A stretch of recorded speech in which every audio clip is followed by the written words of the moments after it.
Irmãos, vamos abrir a palavra do Senhor. Eu quero reforçar o apelo que a irmã Jesuína falou.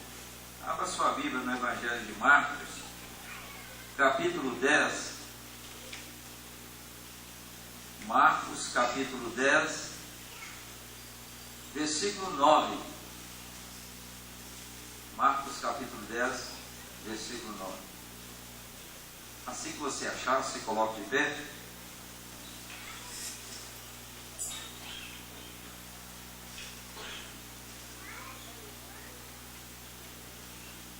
Amém? Amém? Vamos todos juntos ler a palavra do Senhor? Vamos lá? Portanto,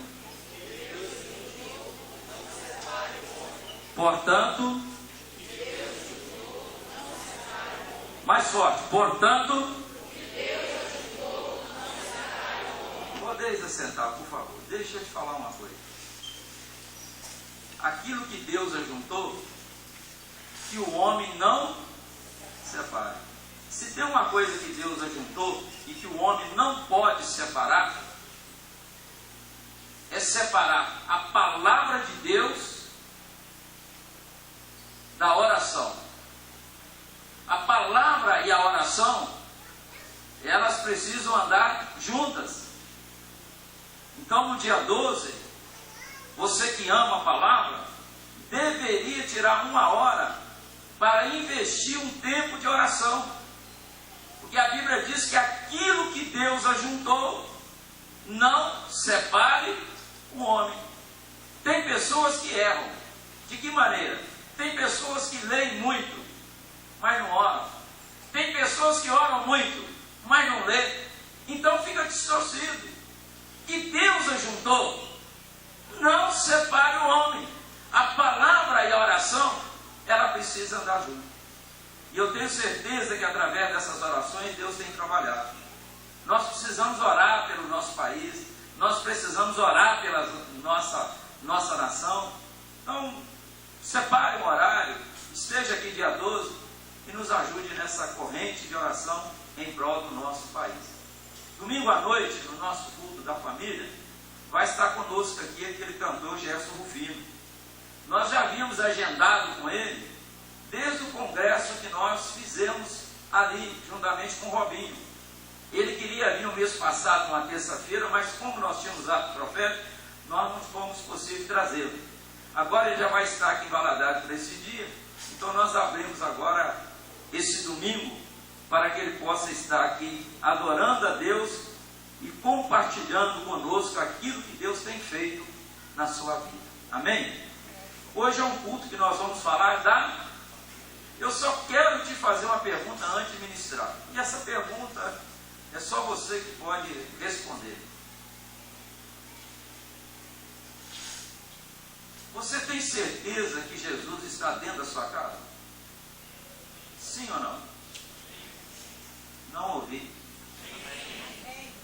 Se você tem certeza, levanta a sua mão só para mim ver. Olha lá. Mas você tem certeza que ele está na sua casa? Porque quando ele está na nossa casa, algumas coisas acontecem. Quando Jesus entra dentro da nossa casa, a nossa casa nunca mais é a mesma. E o Senhor Deus diz assim: se o Senhor não edificar a casa, em vão trabalham os que há. Então vamos ver se Jesus está dentro da sua casa. Se está, vai continuar. Se não está, nós vamos levá-lo para dentro da nossa casa hoje. Porque esse é o segredo, é o que faz a diferença. Abra a sua vida no livro de Marcos.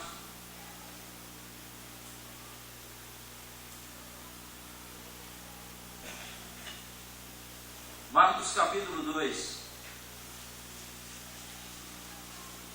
Aí se você puder se colocar de pé, nós vamos ler a palavra. Marcos capítulo 2.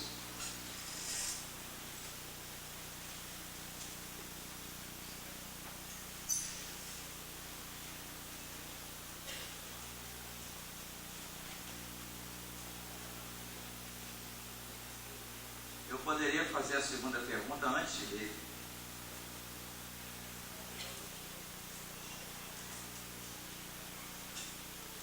A sua casa é um lugar de refúgio? Ou é um campo de batalha? A sua casa é um lugar de refúgio? Ou é um campo de batalha? Jesus, quando queria se refugiar, ele tinha uma casa que ele ia para lá. Uma casa lá em Betânia. Ali era o lugar do seu refúgio. Marcos capítulo 2, verso 1 a 12. Eu vou ler o versículo e a igreja leia o outro. Dias depois, entrou Jesus de novo em Cafarnaum, e logo ocorreu que ele estava em casa. Muitos afluíram para ali, tantos que nem mesa junto à porta Alguns foram ter com ele, conduzindo um paralítico, levado por quantos homens? 4 homens. e não podendo aproximar-se dele, por causa da multidão, descobriram o eirado no ponto correspondente ao que ele estava, e fazendo uma abertura, baixaram o leito e Vendo-lhes a fé, Jesus disse ao paralítico: Filho, os teus pecados estão perdoaram. Os teus pecados estão? Verso 6. Mas alguns dos escribas estavam assentados ali e arrazoavam em seu coração. Por que fala ele deste modo? Isso é blasfêmia? Quem pode perdoar pecados senão um, que é Deus? E Jesus, percebendo logo por seu espírito que eles assim arrazoavam, disse-lhes: Por que arrazoais sobre estas coisas em vosso coração? Qual é mais fácil? Dizer ao paralítico: estão perdoados os teus pecados? Ou dizer: levanta-te, toma o teu leito e anda? Ora, para que saibais que o Filho do Homem tem sobre a terra autoridade para perdoar pecados, disse ao paralítico: Eu te mando, levanta-te, toma o teu leito e vai para a tua casa. Então ele se levantou e no mesmo instante, tomando o leito, retirou-se à vista de todos, a ponto de se admirarem todos e darem glória a Deus, dizendo: Jamais vimos coisa assim. Senhor Deus, é a tua hora nesse momento. Entra dentro da nossa casa e faz o que for preciso para que a nossa casa seja uma casa aonde o Senhor tem prazer para entrar e para ministrar dentro da nossa casa. Nós estamos aqui hoje debaixo do teu sangue e nós viemos aqui, Senhor, para ser abençoado através da tua palavra, mas queremos sair daqui também levando a bênção sobre a nossa vida, sobre a nossa família, sobre a nossa geração. Tira de dentro de nós o véu da incredulidade, da religiosidade, da tradição religiosa, da ignorância espiritual. Jesus, filho de Davi, tem misericórdia de nós. Jesus, tu és o nosso mestre. Então nos ensina nesta noite que o Espírito de Deus tenha liberdade para trabalhar, e o que for feito seja feito para a honra, glória e louvor do teu nome, em nome de Jesus, amém, e graças a Deus. Poder sentar.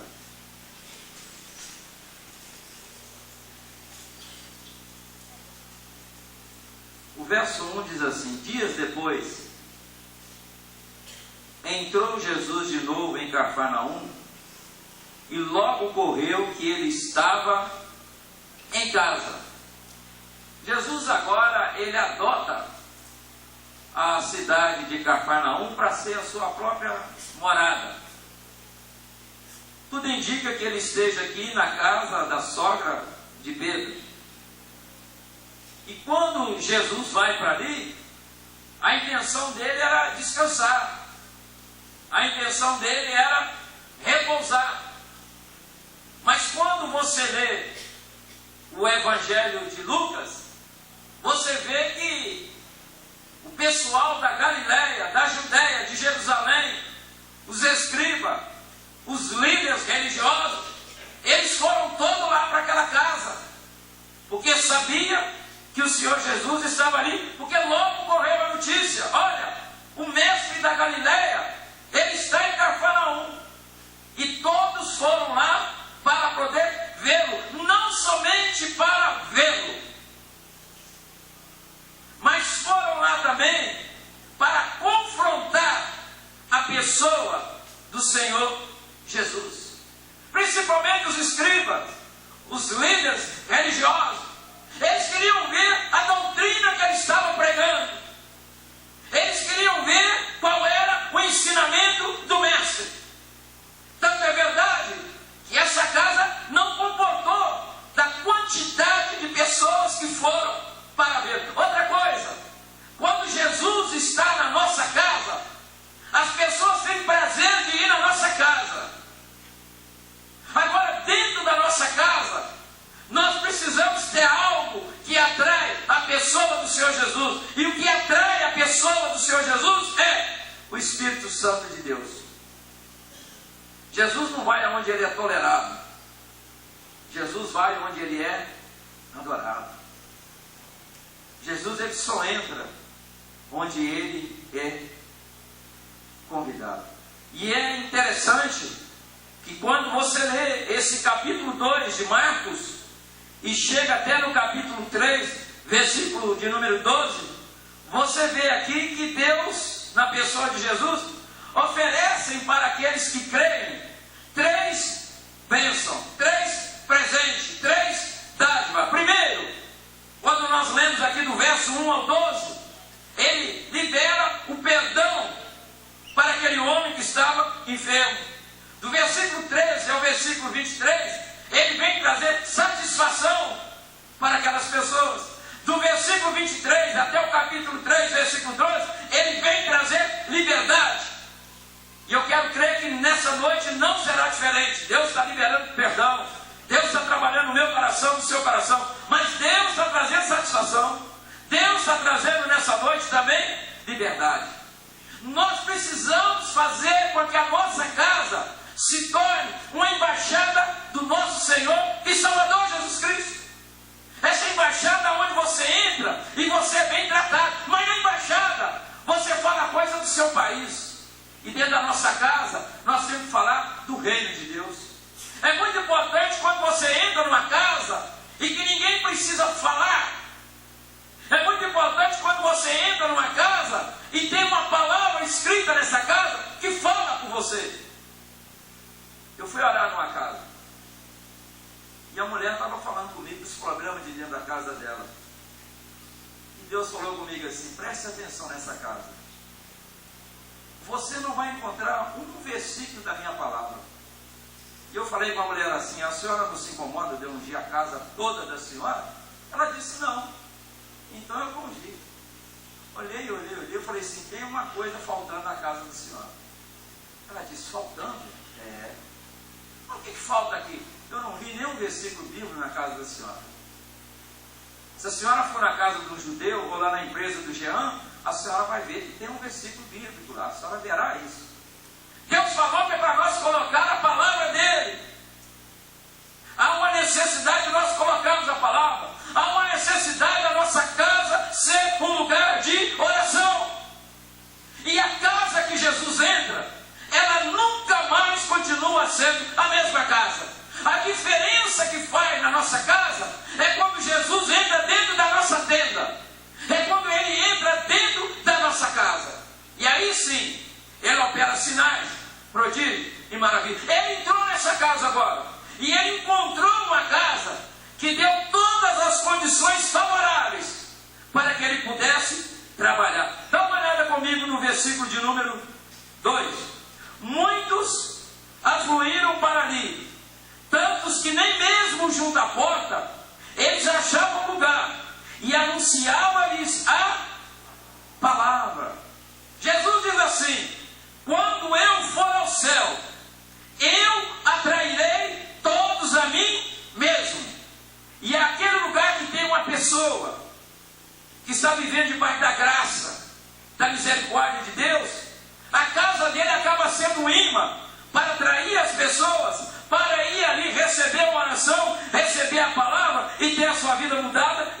transformada. Tanto é verdade que nessa casa estavam ali os fariseus, estavam os escribas, estavam todos os líderes religiosos, pessoas da Galileia, da Judéia, de Jerusalém.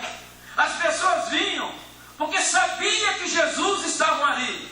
As pessoas vinham procurando duas coisas. Primeiro, eles queriam ouvir a palavra de Jesus. Segundo lugar, eles queriam ser curados pela pessoa do Senhor Jesus. Quando você lê lá em Lucas, capítulo 4, versículo 40, você verá que todas as pessoas que eram levadas até a pessoa do Senhor Jesus, elas eram curadas. Jesus agora está aqui nessa casa.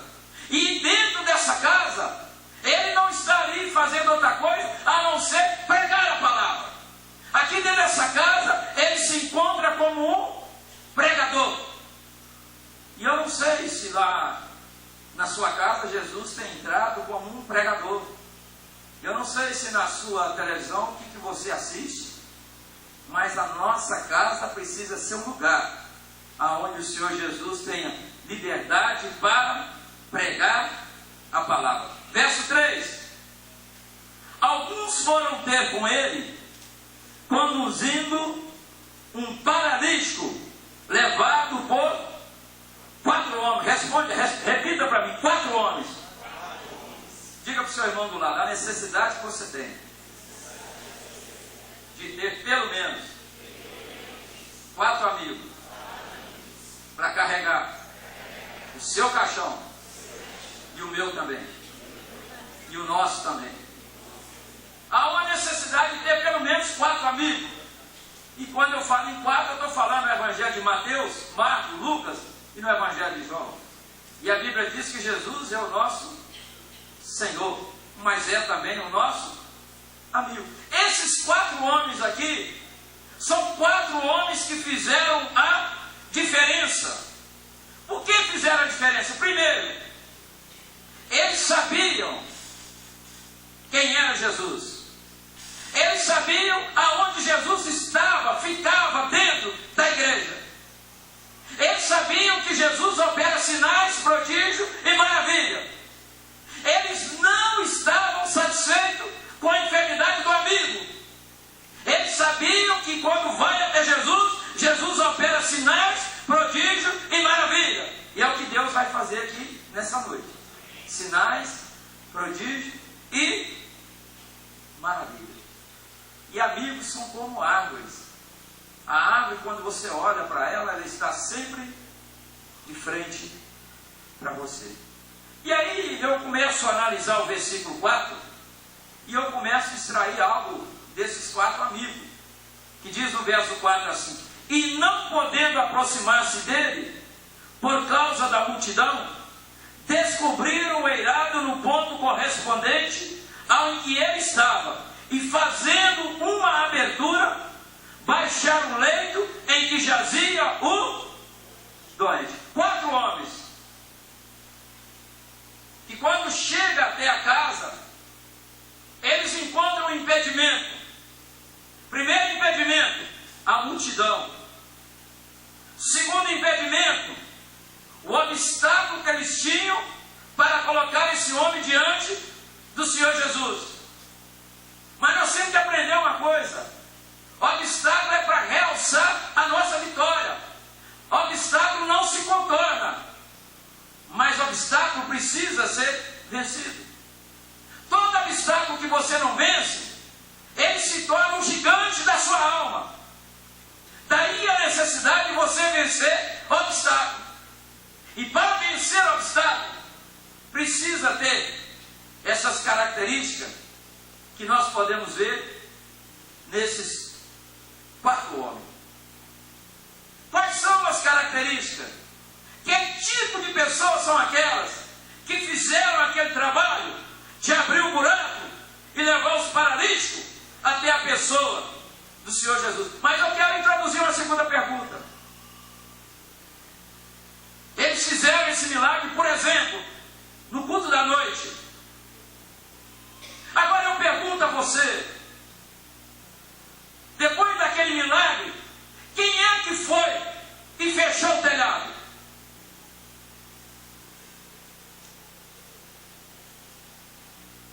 Não é trabalho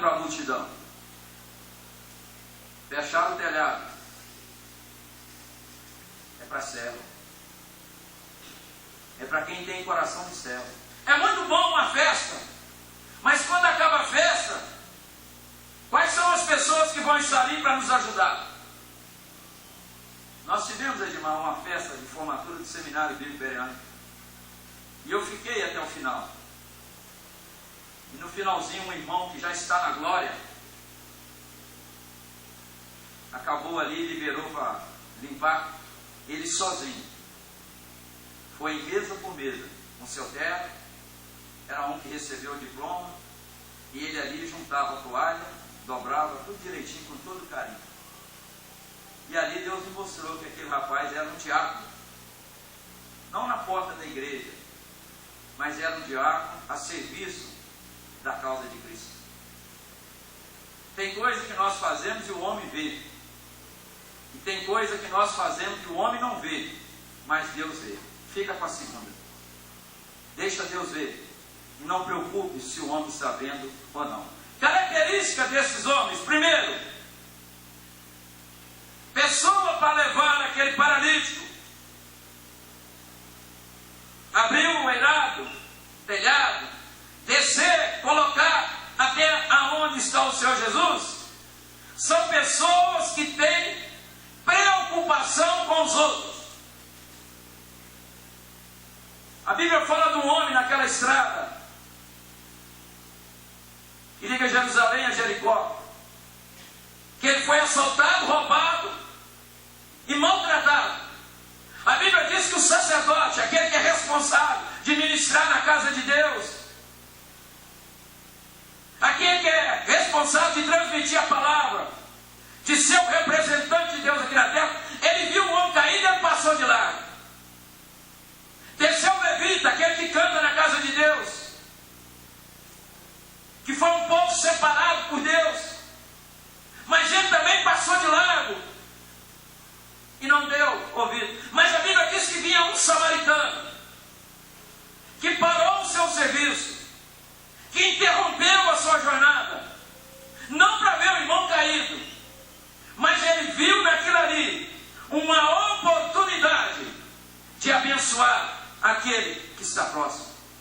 Nós temos que procurar uma forma, uma maneira de preocupar com os outros. De que maneira? Não para criticar, para falar mal, mas preocupar para abençoar o irmão, para socorrê-lo na sua necessidade, quando ele quer ser socorrido, quando ele quer ser ministrado, quando ele quer ser tratado, quando ele reconhece que está ferido e precisa de uma ajuda.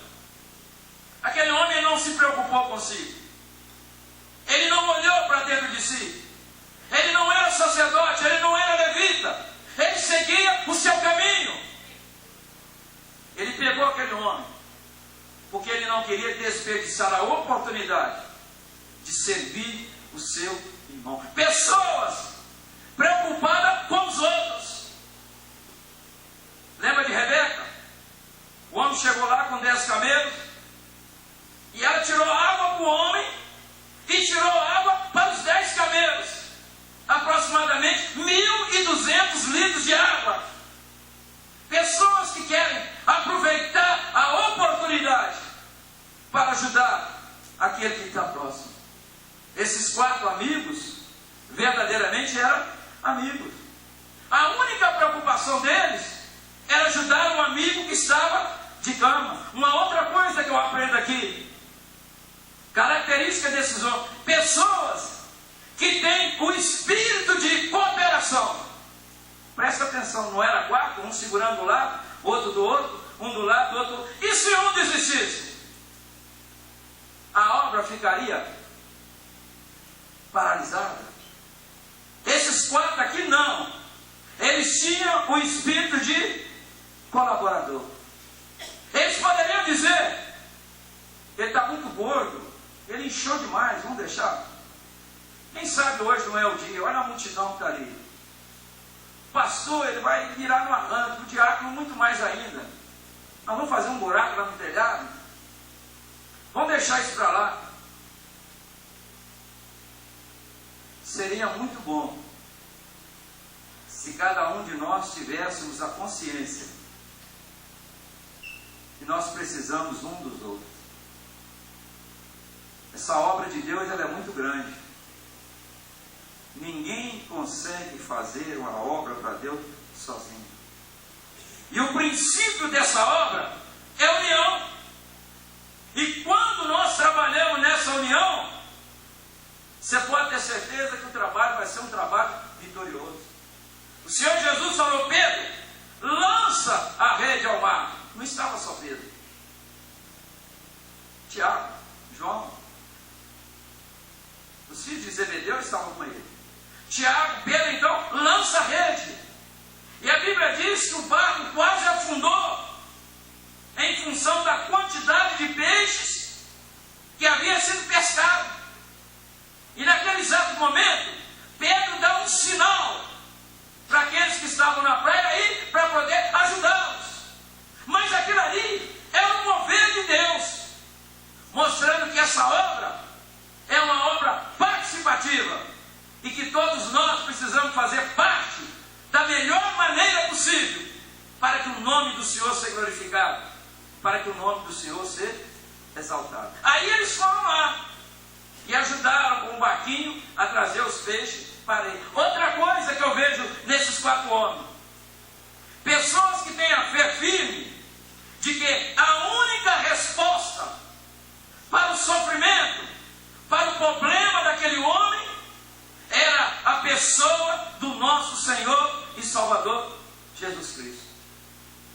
Esses 4 homens, eles fizeram a diferença. Aonde? Na determinação. Olha, nós vamos levar o Senhor. Olha, vocês podem até me levar, mas tem uma coisa que eu vou dizer para vocês. Quantos já passaram aqui e falaram que ia me levar? Eu só vou se a minha cama for comigo. Eu posso até ir, mas vocês vão ter que levar a minha cama. Aí eles pegaram e levaram. Determinação. Lembra daquela mulher cananeia? Ela vai até o Jesus e ela diz assim: a minha filha está terrivelmente endemoniada. Me ajuda, me socorre. Jesus não falou nada. E quando Jesus resolve abrir a boca, ele diz: eu não vim somente para buscar as ovelhas perdidas da casa de Israel. Ela não foi, fechou a cara, empurrou, saiu da igreja, não. Ela aproximou mais dele e falou: socorre. E ele disse: não é bom dar os pães para o cachorrinho. Os pães são dos filhos. Mas ela diz assim: mas não tem problema. Os cachorrinhos também comem da migalha que cai da mesa dos filhos. Em outras palavras, eu vim buscar a minha bênção e eu não saio daqui sem ela. E você sabe o restante da história. A mesma coisa aconteceu com Jairo. A minha filha está morrendo, uma criancinha de 12 anos. Jesus diz assim: eu irei contigo. Mas no meio do caminho, Jesus continuou fortalecendo a fé de Jairo. Mas Jairo enfrentou o obstáculo. As pessoas diziam para ele: não vai não. Esse judeu não tem um mestre sobre a vida dele. Ele fala que quem saciou, quem deu o pão foi Deus. E quem deu o pão, você sabe, foi Moisés. Falavam isso de Jesus. Mas ele sabia que a única esperança, a única solução para o problema dele era Jesus. E Jesus então vai com ele. Uma outra coisa, a 4ª lição que eu vejo nesses jovens, é que eles tinham prioridade bem definida. A nossa prioridade hoje é levar você até Jesus. A nossa prioridade hoje é levar você até lá. Qual é a prioridade sua nessa noite? Qual é o propósito com que você veio aqui nessa noite?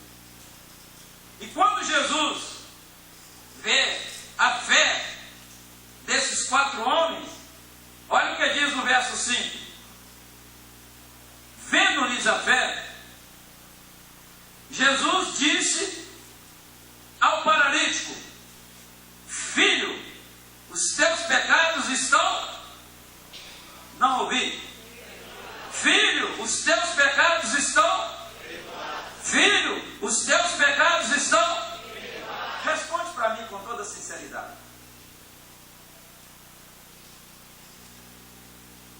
É fácil perdoar?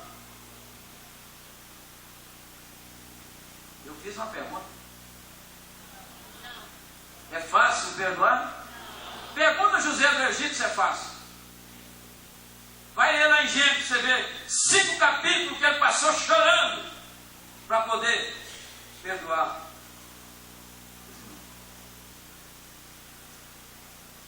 Segunda pergunta.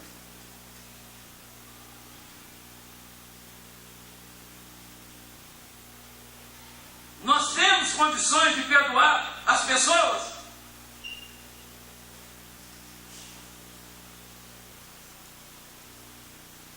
Não respondeu? Temos. E por que essa dificuldade de perdoar? Sabe? Jesus, quando viu aqueles 4 homens, ele se alegra com aquela fé viva. Porque essa fé viva é a fé que vence os obstáculos. É a fé que vence os empecilhos. Essa fé viva, ela está de acordo com Mateus 11:12. O reino de Deus é tomado por esforço. E que aqueles que se esforçam se apoderam do reino de Deus. Esses 4 jovens, eles estavam dentro dessa visão. O maior milagre que Jesus realizou para nós é o perdão dos nossos pecados. Bendiz, ó minha alma, o Senhor.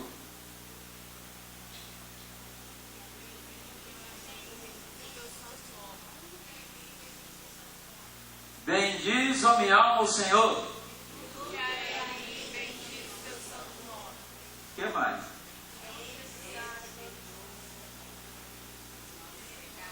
Quem que é o pastor seu? O que ele está ensinando vocês? Bendiz, ó minha alma, o Senhor. E tudo que há em mim. Bendiz, ó minha alma, ao Senhor. E não de nenhum dos teus.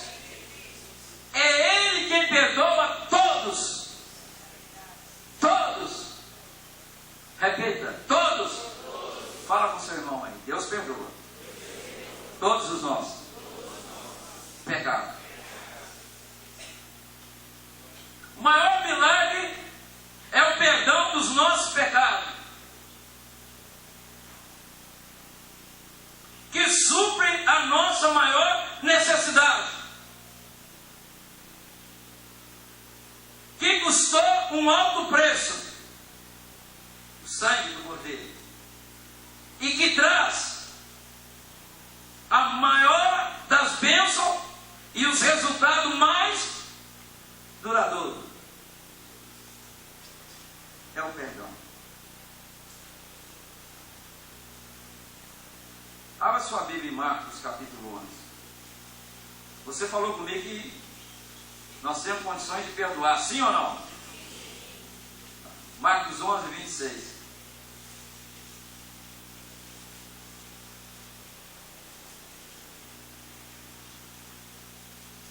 Marcos 11, 26. Diz assim: mas se não perdoardes, também vosso Pai Celeste não vos perdoará as vossas.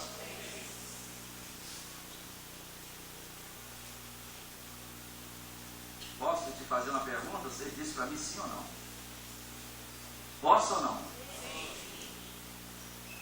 Quando é que os nossos pecados foram perdoados? Não ouvi a resposta. Quando é que os nossos pecados foram perdoados? Antes da fundação do mundo.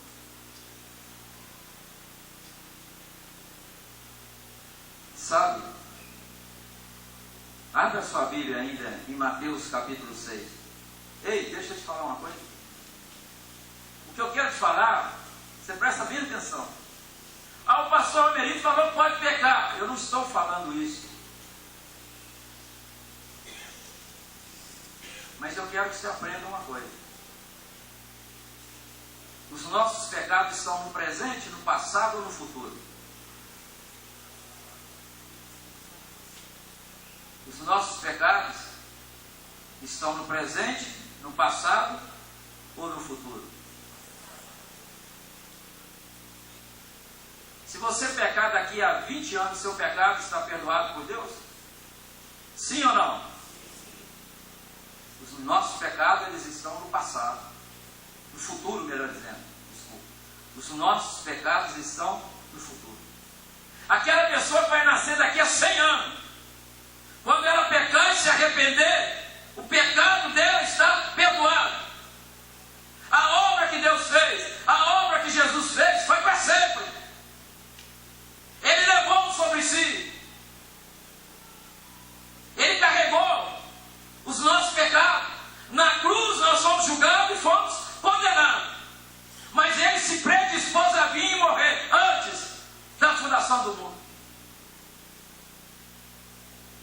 Mateus 6, verso 14. Mateus 6, versículo 14 e versículo 15. Preste bem atenção. Porque se perdoardes aos homens as suas ofensas, também vosso Pai Celeste vos... Eu vou ler de novo. Porque se perdoardes aos homens as suas ofensas, também o vosso Pai Celeste vos... Se, porém, não perdoardes aos homens as suas ofensas, tampouco o vosso Pai vos perdoará as vossas ofensas.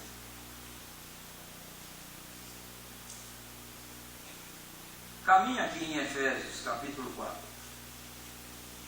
Efésios, capítulo 4, verso 32. Eu quero ler junto com você. Efésios 4, 32. Vamos ler? Antes...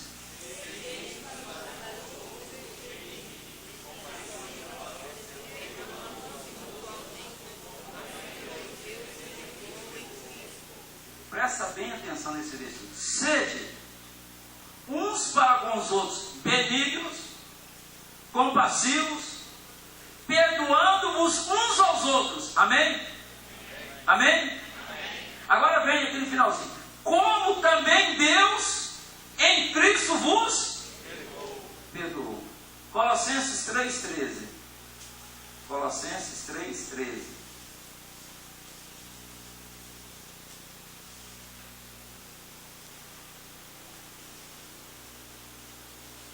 Suportai-vos uns aos outros, perdoai-vos mutuamente, caso alguém tenha motivo de queixa contra outrem, assim como o Senhor vos perdoou, assim também perdoai vós.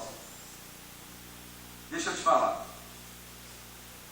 Quando você crê da forma certa, quando você crê de uma forma correta, você também vive de uma maneira certa.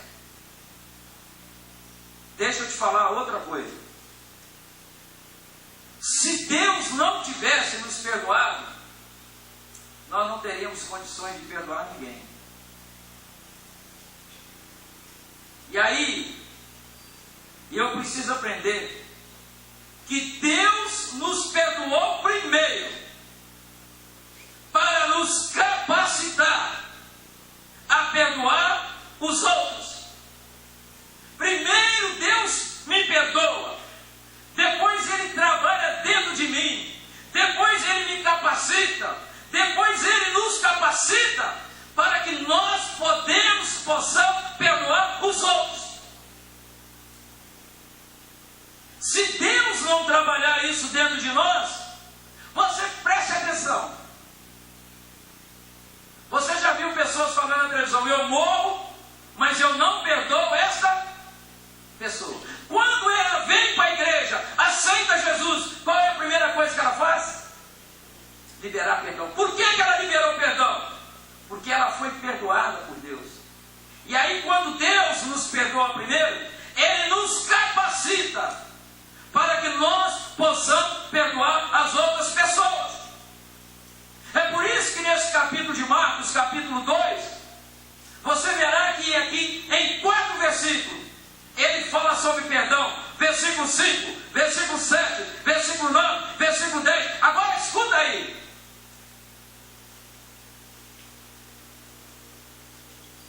O que ele faz primeiro, ele quem?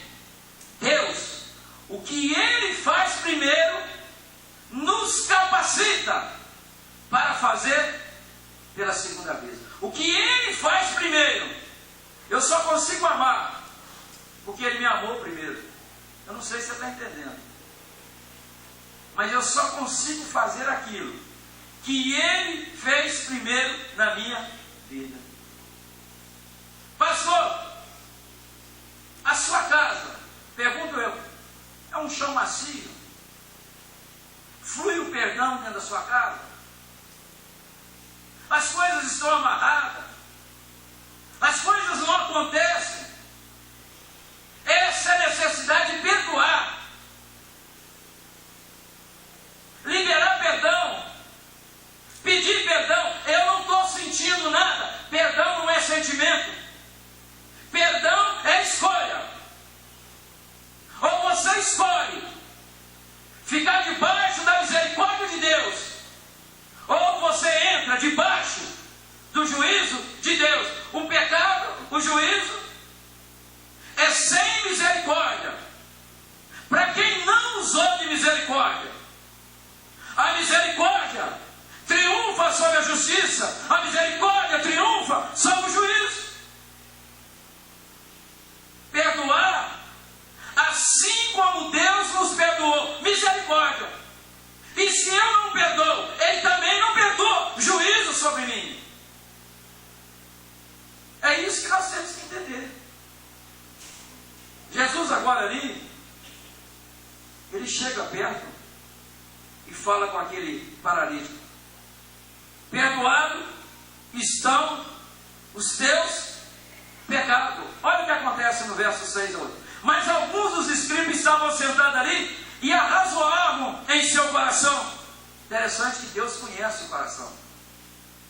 Deus sabe a sua motivação. Deus conhece a intenção do seu coração. Deus sabe o propósito com que você veio a essa casa nessa noite. Eu não consigo ler nem ver o seu coração, mas Deus sabe. Deus estava falando: eles são perdoados seus pecados. E eles começaram um fuxico ali. Ó. Quem é esse aí que pode perdoar pecado? Isso é blasfêmia. Quem pode perdoar pecado é só Deus, ele não é Deus. E Jesus então, com aquele discernimento, ele viu. E ele disse: por que fala desse modo? Você diz que isso é blasfêmia? Você diz assim: quem pode perdoar pecado, senão um que é Deus?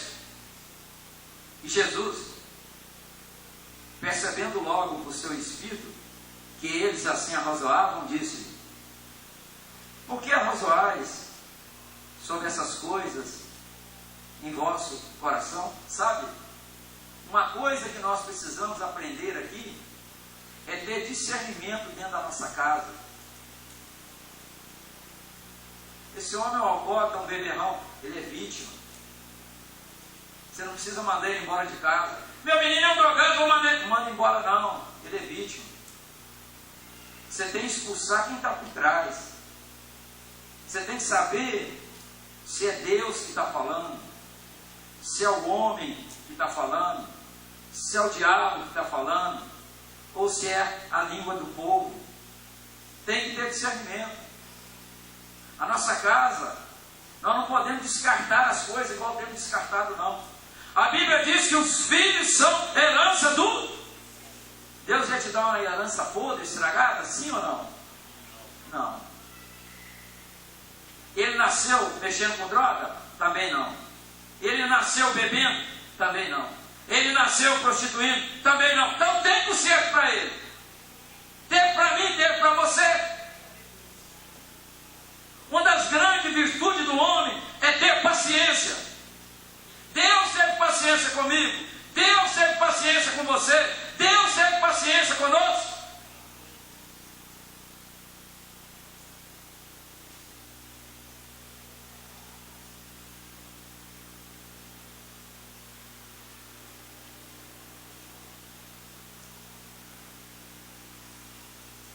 está lembrado quando Naamã foi até Eliseu? O rei chegou e falou assim: esse camarada quer causar uma guerra. Vem cá falando para me curar, trouxe uma carta para me curar. Você acha que eu sou Deus, Naamã? É um pretexto para você causar uma guerra comigo? Eliseu, calma aí. Manda ele vir aqui e verá que há profeta em Israel. Somente Naamã foi curado. Por causa de uma palavra que aquela menina liberou. E ela era boca de Deus. Verso 10 e verso 1. Ora, olha como que Jesus trabalha de uma forma linda. Ora, para que saibais que o Filho do Homem tem sobre a terra autoridade para perdoar pecado, disse ao paralítico.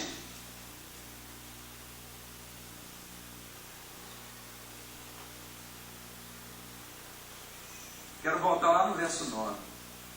Jesus faz uma pergunta para ele: qual é mais fácil? Dizer ao paralítico: estão perdoados os teus pecados, ou dizer: levanta-te, toma o teu leito e anda? Eu te respondo: mais fácil é chegar perto da pessoa e falar: os seus pecados estão perdoados. Ninguém está sabendo se está perdoado ou não. Agora, pegar um paralítico e falar com ele assim: toma o seu leito, pega e anda. Aí tem que ter poder de Deus. Nós erramos quando nós oramos.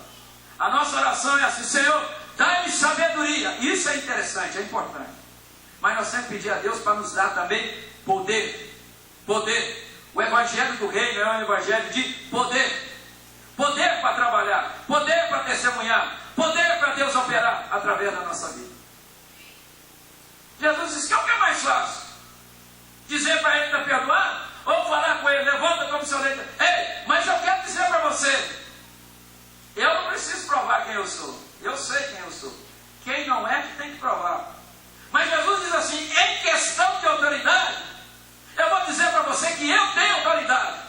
E quando ele fala que tem autoridade, ele está se revelando para eles que ele é o Messias. É o próprio Deus encarnado na pessoa de Jesus Cristo. Ele diz assim: ora, para que saibais que o Filho do Homem, essa expressão, hoje eu falei na sala de aula aqui, irmãs, ó, tinha duas coisas que enchiam o coração de Jesus de alegria. Mas duas coisas tremendas. Quando aquele rico chegou para ele e disse assim: bom mestre, o que eu preciso fazer para herdar a vida eterna? Ele não falou nada do mestre, mas o bom, ele diz: bom é Deus. Mas o mestre ele gostou. Jesus gostava quando chamava ele de mestre. Ele falava: poxa, agora bombou. Mestre, mestre da Galileia. Sabe por que Jesus gostava de chamar ele de mestre? Porque lá no céu ele não vai ser chamado de mestre. Lá no céu não tem ignorante. A outra coisa que adorava o coração de Jesus é o que Bartimeu fez. Jesus, filho de Davi, tem misericórdia de mim. Ah, Jesus ele bombava. Rapaz, filho de Davi, que coisa linda. Davi é o quê? Rei. Mas lá no céu, Davi é sujo. Lá no céu, rei é Jesus de Nazaré. Filho de Davi só aqui na terra. Agora usa uma expressão aqui agora, chamando ele filho do homem, mostrando que a natureza dele é uma natureza divina, mas também é uma natureza terrena. Olha, para que saibais que o Filho do Homem tem sobre a terra autoridade para perdoar pecado, eu disse ao paralítico. Eu não falei com ele: seus pecados são perdoados. Eu falei que pecados são perdoados. Agora eu vou mostrar para o seu poder. Você disse que eu não tenho poder. Eu vou mostrar para o seu poder. Toda a autoridade me foi dada no céu e na terra. Eu te mando: levanta-te, toma o teu leito e vai para a tua casa. Então ele se levantou e no mesmo instante, tomando o leito, retirou-se à vista de todos, a ponto de se admirarem todos e darem glória a Deus, dizendo: jamais vimos coisa assim. Se você acha que eu não tenho autoridade, segura aí. Toma o seu leito, pega o seu leito, levanta agora, anda. E a Bíblia fala que imediatamente o homem fez isso. Eu aprendo uma coisa, que quando Jesus está na nossa casa, a nossa casa, ela passa a ser o SUS de Jesus Cristo aqui na terra também. Lugar de as pessoas chegarem doentes, serem curadas, através da palavra, através da oração. Eu aprendo também que a minha casa, ela precisa ser uma casa de milagre. E aí o paralítico chegou na maca, e agora ele saiu conduzindo a sua própria maca. Ele diz assim: glória a Deus, nós nunca vimos coisas assim. Se Jesus está dentro da sua casa, as pessoas quando chegam lá recebem cura. Se Jesus está dentro da sua casa, a sua casa é um lugar de milagre. Pastor Meri, a minha casa não tem acontecido milagre. Eu te falo por quê, rapidamente. Você se lembra da passagem da Sunamita? Aconteceu 3 milagres na casa dela. Mas a casa dela não seria um lugar de milagre se ela não estivesse debaixo do princípio de submissão. Se você quer que a sua casa seja uma casa de milagre, precisa entrar debaixo desse princípio de submissão. Ela diz assim: façamos um quarto. E ela era que tinha. Ela não diz assim: se o meu marido quiser eu faço, se eu não quiser eu faço assim mesmo. O marido dela diz assim: eu não vou deixar fazer porque quem manda aqui sou eu, cabeça sou eu. Não. Submissão. Façamos! Aí aconteceu 3 milagres. Primeiro milagre, ela era estéril. E ela gerou um filho. Segundo milagre, o filho morreu e o filho foi ressuscitado. Terceiro milagre, ela foi para fora, ficou 7 anos na época da fome, e quando ela voltou, Geazi estava contando de um milagre que havia operado na vida dessa mulher. E quando ela chegou, disse: ô rei, a mulher é essa. E ela disse assim: você ficou quanto tempo fora? 7 anos. Manda chamar quem é de direito, manda devolver Lúcio, manda devolver a terra toda dela, e a colheita de café que deu nesses 7 anos, devolve para ela. Quer que seja uma casa de milagre? Entra debaixo do projeto de submissão. E a nossa casa, ela precisa ser um lugar de milagre. O que fazer para que essa casa seja uma casa de milagre? Primeiro, a nossa casa tem que ser um lugar onde a palavra é lida, a palavra é pregada. A nossa casa precisa ser um lugar que nós possamos fazer amigos. Fazendo amigos, trazê-los para a casa de Deus e não distanciá-los da casa do Senhor. A nossa casa, nós precisamos vencer as barreiras, vencer os obstáculos.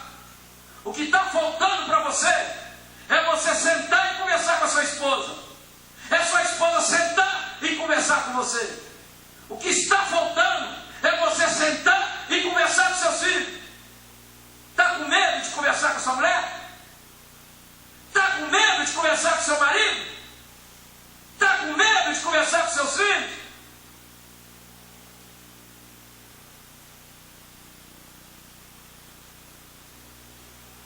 Quem que é o seu melhor amigo? Meu melhor amigo é aquele que depois de serviço eu vou tomar com ele uma no barzinho. Está errado. Melhor amigo seu é a sua esposa. O melhor amigo da sua esposa é você. O melhor amigo para os seus filhos não é quem está lá na rua, mas é você. A nossa casa tem que ser um lugar que nós possamos viver pela fé. E outra coisa que eu vou dizer para você: fé é uma pessoa. Ele é? Você está bem, pastor? Estou. Vou até tomar um pouco de água aqui. O senhor falou comigo que fé é uma pessoa? É. Jesus vinha na calada da noite, na vigília da noite, e eles viram ele de longe. O que eles falaram que ele era? Um fantasma. Jesus diz assim: não, sou eu. que Pedro falou? Se é o Senhor, deixa eu ir ter contigo, sim ou não? Sim. Pedro então desceu do barco, foi andando, e a Bíblia diz que ele estava olhando para quem? Para Jesus. Quando ele tirou os olhos de Jesus, o que aconteceu? Começou a naufragar. Quando ele estava naufragando, Edmar, ele pediu para quem socorrê-lo? Jesus. Olhando para ele, o autor e o consumador da nossa fé. Fé é não tirar os olhos de Jesus. Outra coisa, quer que a nossa casa seja diferente? Chão macio.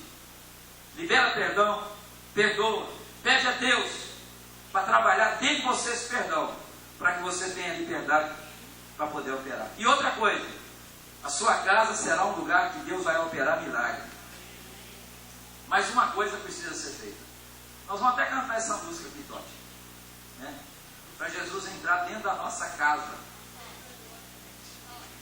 Não foi isso que Jesus fez na casa de Zaqueu? Entra na minha casa, não é isso?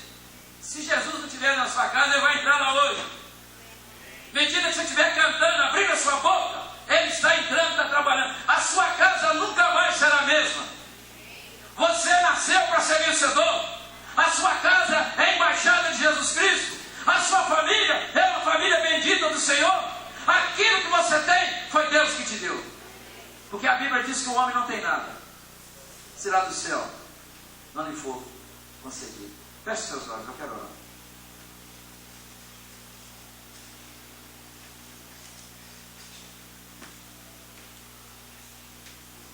Pastor Ney. O que foi? Falei com o senhor, para cá está tudo certo, mas... Não, meu filho. Pregação é isso mesmo. É para mostrar o que está certo e mostrar o que está errado. Tem coisas aqui que serviu para mim também. Eu vou consertar lá em casa a partir de hoje. E você vai junto comigo. Nós queremos fazer do nosso lar a embaixada do nosso Senhor e Salvador Jesus Cristo. Senhor Deus, neste momento eu coloco diante do Senhor a nossa casa. E nós queremos dizer para o Senhor que o Senhor tem toda a liberdade para entrar dentro da nossa casa espiritual e dentro da nossa casa material. Não importa se a nossa casa está igual à casa de Zaqueu, mas o Senhor entrou e aquela casa foi totalmente mudada. Meu Deus, joga por terra o espírito de rebeldia, libera para dentro da nossa casa uma unção de submissão. Que a nossa casa seja um lugar onde a palavra seja pregada. Pregada através da leitura, pregada através da nossa vida. Deus, coloca uma unção de atração e nos ensina, Senhor, a fazer amigos. E aqueles obstáculos que estão dentro da nossa casa, oh Deus, eu te agradeço, porque eles vieram para realçar a nossa vitória. Nós não queremos contorná-los, mas nós queremos vencer esses obstáculos. E como que nós vamos vencer? A Bíblia diz que a vitória que vence o mundo é a nossa fé. E nós vamos nessa fé. Essa fé que é nós colocamos os olhos no Senhor. E nessa noite, trabalha dentro de nós. Nos capacita, Senhor, através desse perdão que o Senhor nos perdoou, para que nós também sejamos capacitados a perdoar. Porque quando eu não perdoo, eu estou escravizado do tempo, do fato, do passado. Nós queremos sair daquele livro. E nessa noite, Senhor, eu quero dizer para o Senhor que nós precisamos de um milagre dentro da nossa casa. E nós queremos dizer que quem opera milagre é o Senhor. E se o Senhor está indo conosco para dentro da nossa casa, um milagre já está acontecendo. Se você crê que o milagre está acontecendo, levante a sua mão. Se for possível, à direita. E começa a falar com Deus. Senhor, eu estou vendo esse milagre acontecer dentro da minha casa. Fala um milagre. Libera a palavra. Envia somente uma palavra e o meu servo será curado. Que Deus precisa de uma palavra e você pode liberar essa palavra.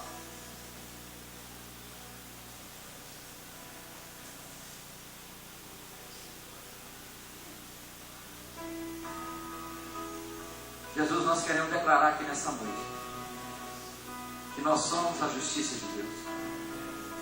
Eu sou a justiça de Deus. Você é a justiça de Deus. E nós somos a justiça de Deus.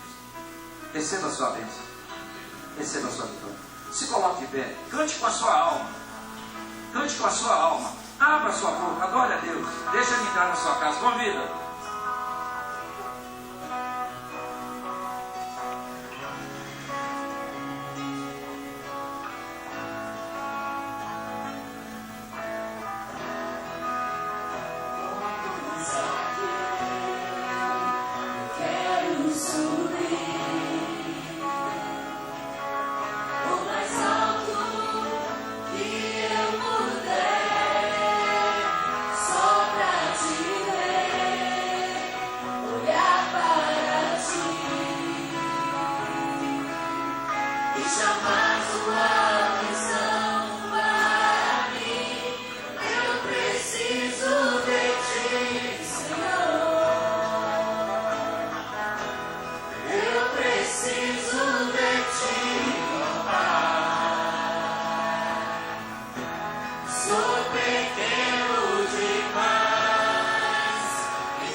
Vai estar aqui para nos ajudar. Nós vamos ungir as pessoas. Você trouxe o seu papel com o seu pedido? Levanta para mim ver quem trouxe, só por favor.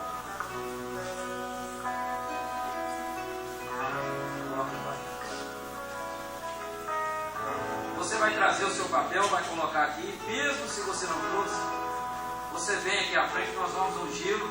Você vai voltar para o seu banco. Nós vamos orar e logo em seguida o culto vai estar terminado. Você vai pegar um som, eu quero te ungir. A sua vida vai mudar. A sua casa vai ser diferente. E milagre vai acontecer dentro da sua casa. O maior milagre que Deus pode fazer: perdoar os nossos pecados, curar as nossas enfermidades e nos salvar eternamente. Amém? Os irmãos podem trazer.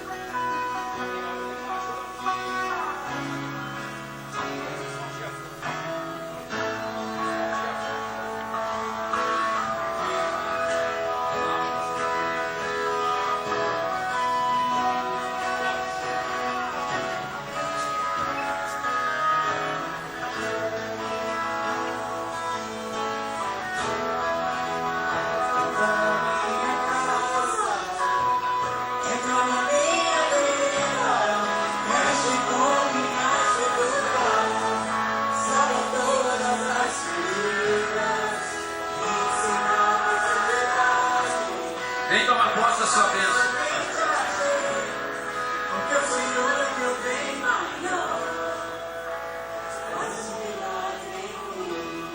Essa unção que está recebendo é sua, mas é da sua casa também. Sua casa vai ser um ponto de pregação. Se você precisa de um milagre, quando você estiver cantando esse hino, Deus vai começar a trabalhar o seu milagre.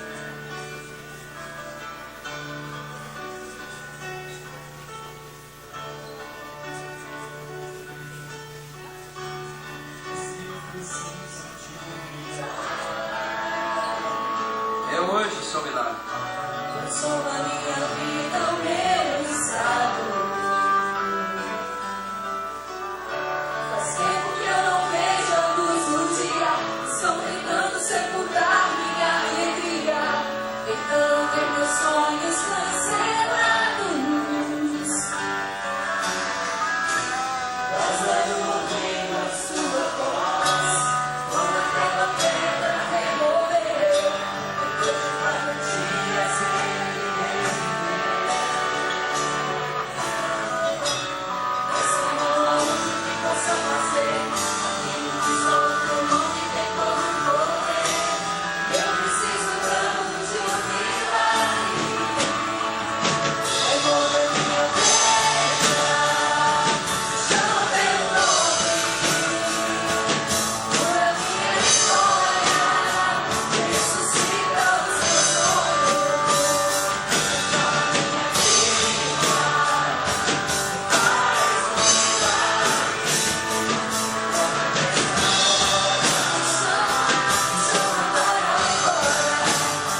suas olhos fechados.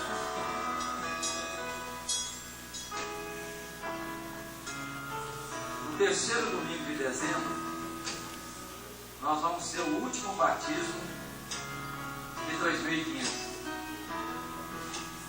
Seria muito bom se você começasse o 2016 com a sua vida toda ordenada, fazendo aliança com Deus, participando da família do Senhor que mais cresce. A partir de domingo, nós vamos ter o nosso curso de batismo. Se você sente o desejo de batizar, eu gostaria que depois do culto você me procurasse para me agendar com você, para nós ministrarmos o curso lá na sua casa. Por que na sua casa? Porque de repente você pode chamar um vizinho, e eu falei que a nossa casa tem que ser uma casa que nós possamos atrair pessoas. Eu queria ministrar o curso, mas queria que você convidasse 4 amigos seus que ainda não fosse salvo. Se ele quiser batizar, tudo bem. Se ele não quiser, não tem problema. Mas nós queremos ministrar esse curso para você. E Deus há de nos abençoar. Domingo, convide alguém para vir com você. Nós vamos ter uma festa muito bonita. E eu te aconselho a chegar mais cedo, porque nós sabemos a quantidade de pessoas que virão. Deus vai nos abençoar de uma forma sobrenatural. Nossa irmã Marta vai estar orando.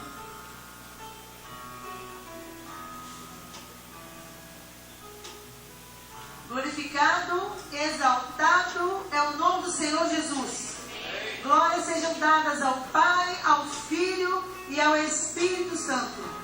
Senhor nosso Deus, nós te louvamos nessa noite pela revelação da Tua Palavra, pela unção que o Senhor liberou.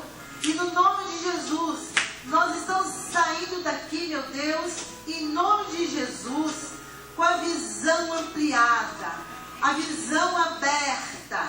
Meu Deus, em nome de Jesus, esses espíritos que têm assolado os lares, espírito de ciúme, espírito de mentira, de adultério, de engano, de imoralidade, espírito de implicância, nós ordenamos agora como igreja do Senhor, em nome do Senhor Jesus, mal que opera nesse casal, mal que opera nesses filhos, mal que opera, meu Deus, esse lar, que dá essa perturbação, essa confusão, essas doenças, nós como igreja do Senhor estamos operando, que sai agora, solta essas casas, solta essas vidas, solta esse casamento, solta os filhos, em nome do Senhor Jesus, em nome do Senhor Jesus. Espírito que opera, meu Deus, tirando prazer das pessoas de estar em casa, tirando prazer das pessoas, meu Deus, estar à mesa juntos. Pai, eu repreendo esses espíritos, meu Deus, repreendo esses espíritos que tiram a alegria do casamento, a alegria dos filhos, meu Deus, esse espírito de cobrança, esse espírito de exigência, repreendo agora, Pai, em nome de Jesus, porque nós temos que ter um lar onde Jesus ensina, onde Jesus é o mestre, onde Jesus acolhe, é um acolhedor. Pai, em nome do Senhor Jesus, nós repreendemos também o espírito de murmuração, porque a palavra diz, meu Deus, em nome de Jesus, que a colheita pode ser lida, pode crescer tudo, pode nascer, pode até distribuir a colheita, a alegria, mas a murmuração, a reclamação, a falação, meu Deus, esse espírito de implicância, esses espíritos malignos fazem a colheita voar. Pai, nos ensina a glorificar o Teu nome na nossa casa. Nos ensina a glorificar pelo alimento. Nos ensina a glorificar pela saúde, pelos filhos maravilhosos, pelo esposo, pela esposa honesta, idônea, pelo marido provedor. Pai, que o Senhor, Pai, nos ensine a glorificar, meu Deus, pela honestidade que existe no casamento.